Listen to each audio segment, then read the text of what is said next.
Running a hospitality business is like trying to drink from a fire hose. It never stops. There's no finish line. And if you're not careful, the pace will decide everything for you. Your mood, your energy, even your worth. But here's the truth that no one told me about early on. You don't need a full break to reset. You just need one small moment in your week to slow down, zoom out, and remember, you're allowed to run the business instead of letting it run you. Hi, I'm Trevor. I built a multi-award-winning restaurant and cocktail bar from scratch with no real background in hospitality, just a passion for creating something meaningful and a willingness to figure it out as I went along. But the more the business grew, the more I shrank. I was stressed, snappy, burnt out. And I lost my sense of direction and my sense of self. At one point, I was barely functioning outside of work. I had panic attacks behind the building, during setup, and eventually one in the car while driving with my wife. That one was the final straw for me, the first time it happened in front of somebody.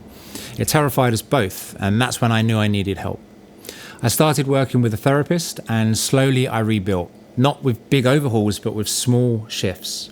And one of the most powerful shifts was this: creating a weekly reset ritual.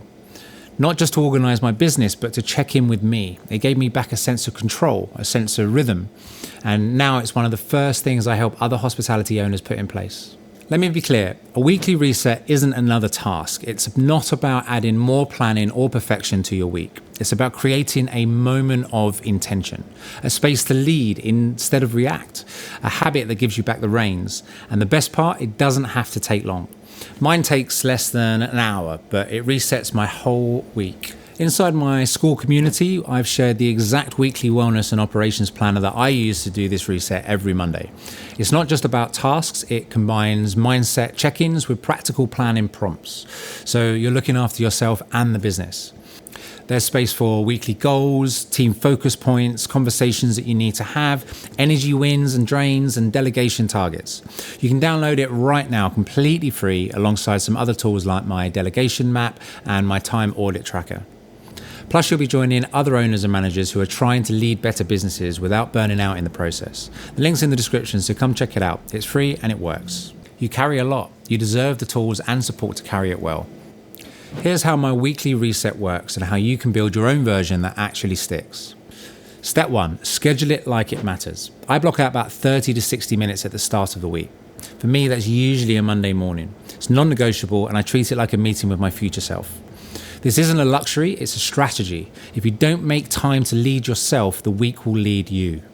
Step 2, check in with yourself before the business. Before you open your laptop, before you check the rotors or bookings, pause. Ask yourself, how do I feel physically, mentally, and emotionally? What drained me last week and what gave me energy? This reconnects you with your role as a person, not just as a manager. Your team doesn't need a burnt out version of you, and neither do you. Write down your answers, even 2 bullet points is enough. It creates awareness. Step 3, reflect on the previous week. Now, this isn't about beating yourself up, it's about getting curious. You should ask what went well, what didn't, where did I feel rushed or reactive, were there any avoidable problems that I can plan around next time. Look for patterns. If Mondays are always frantic, then maybe your prep needs to shift. If meetings drain you, maybe they need to be shorter or fewer. This is how you start learning from your weeks instead of just surviving them. Step 4, realign your priorities. Pick 1 or 2 business goals and 1 personal focus for the week. That's it. Not a to-do list of 20, just what really matters. For example, business might be improve table turnover timings on Friday, or personal might be leave on time twice this week.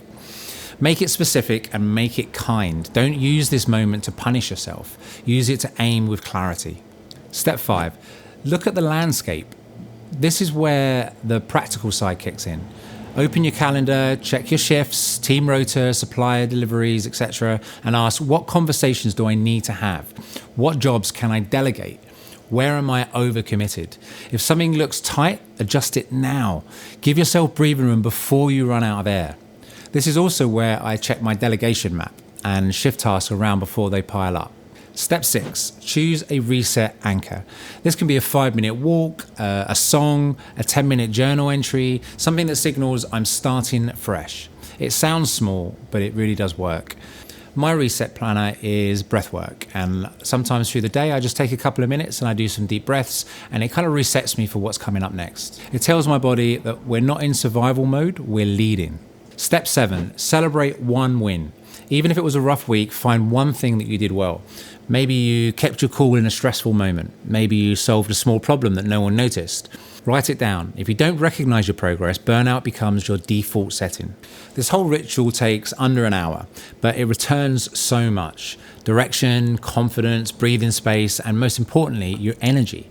Because when you don't reset, your week becomes one long reaction. When you do, you lead on your own terms. You deserve breathing room. You don't need to overhaul your entire life to feel better. You don't need a sabbatical or a new job or a miracle. You just need one moment in your week that belongs to you. That's what this reset gives you. It's not control over everything, but control over how you show up for it. Your weekly reset isn't selfish, it's essential. It's how you stop reacting and start leading with clarity again. That 1 hour a week gave me back my energy, my creativity, and eventually my joy. And that's what I want for you too. You matter too. Don't forget that.